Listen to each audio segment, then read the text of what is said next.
It should have been an ordinary Saturday morning. Sun warm on the pavement, birds cutting through the breeze, and the soft scrape of chalk as 8-year-old Layla drew colorful shapes across the driveway. But for Marcus, a retired Navy SEAL, with Latino and native roots, peace shattered the moment two strangers stepped onto his property wearing cheap knockoff uniforms and fake badges that gleamed like plastic lies in the sun. They claimed to be HOA security. They claimed they had authority. They claimed his daughter didn't match the profile of kids who lived in this neighborhood at first. Marcus thought it was some sick misunderstanding until one of the men grabbed Layla's wrist. In that instant, just one breath, one heartbeat, everything inside Marcus shifted. The calmness he had earned after years of service vanished. The instincts he had tried to leave behind came roaring back like a storm. Because this wasn't about HOA rules. It wasn't about safety. It was about power, prejudice, and two men who chose the wrong father to intimidate. What happened next would shake the entire neighborhood. After 2 decades of military operations through deserts, oceans, jungles, and missions that carved silence into a man's bones, Marcus wanted nothing more than a quiet life for his family. When he bought the modest home in a clean, polished suburban neighborhood, he thought he had found it. A place where Layla could ride her bike without fear. A place where he could relearn how to breathe. Most neighbors were polite enough, offering quick waves or awkward small talk. But underneath those surface-level smiles, Marcus sensed hesitation. His skin tone, his accent, even his last name seemed to confuse them. Some people asked too many questions about where he was originally from or what tribe his family came from, as if his existence needed permission.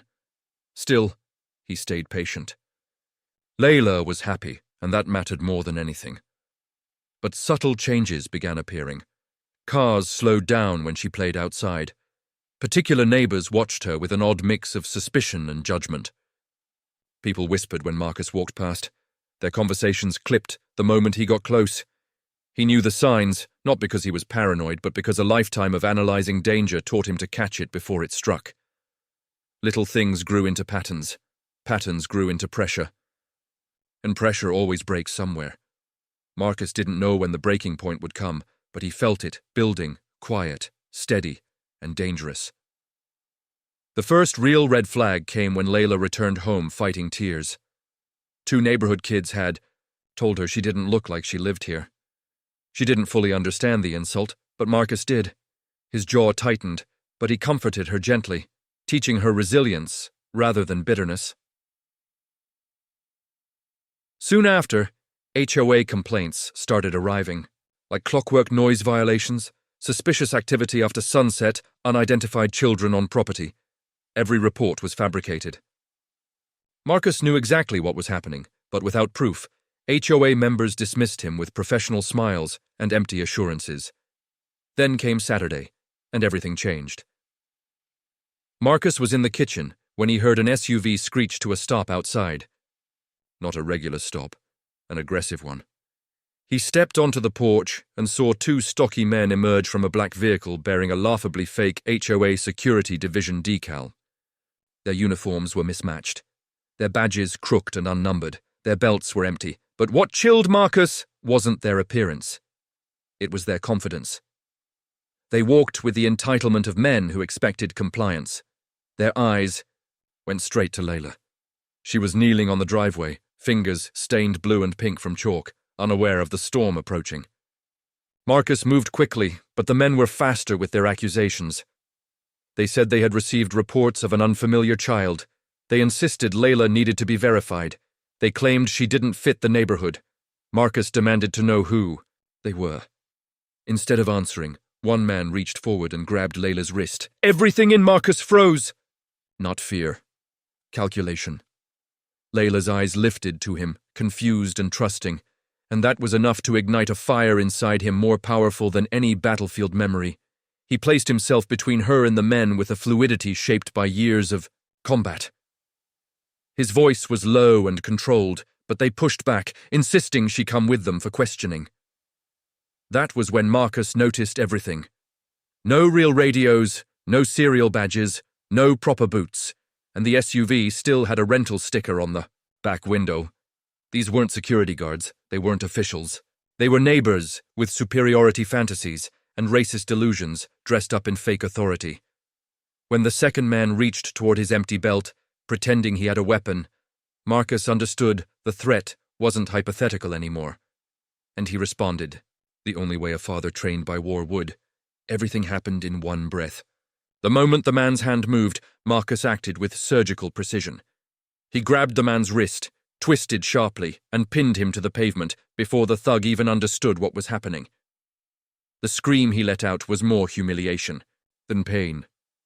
The second man lunged. Marcus pivoted, sweeping his leg just enough to send him crashing into the grass. Wind knocked out of him. Both men were down, startled, scrambling, exposed. Marcus didn't shout, didn't threaten, didn't panic. He simply stood tall, shielding Layla with a calm intensity more terrifying than rage. She held his hand tightly, but her breathing steadied as she realized he wasn't afraid. Neighbors stepped outside. Phones lifted. Recordings began. The truth was no longer their word against his. The entire scene was captured. 2 imposters attempting to kidnap a child under the guise of HOA enforcement. The men tried yelling excuses, claiming authority, blaming Marcus for attacking them, but nobody believed them. Authority collapses fast when it is made of plastic and lies. And for the first time, the men who attempted to intimidate his family were the ones shaking. When real police arrived, the crowd had grown. Officers took one look at the fake badges, the mismatched uniforms, and the frantic excuses, and immediately handcuffed both men.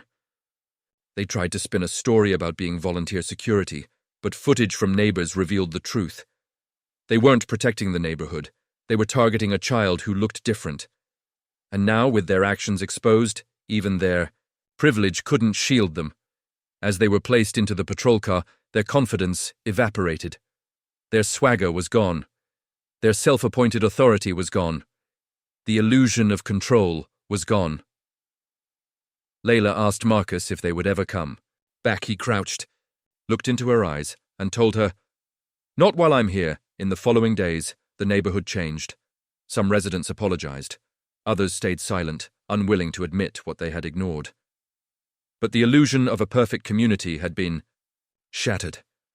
The truth was out, and people finally saw the prejudice simmering beneath their quiet suburban streets. Marcus knew racism didn't vanish just because 2 men were arrested, but this moment forced everyone to confront a reality they preferred to ignore. And one question hung over the neighborhood like a heavy shadow: how many more families have to face moments like this before communities choose courage over silence? Where are you watching from? What country and city? Take care.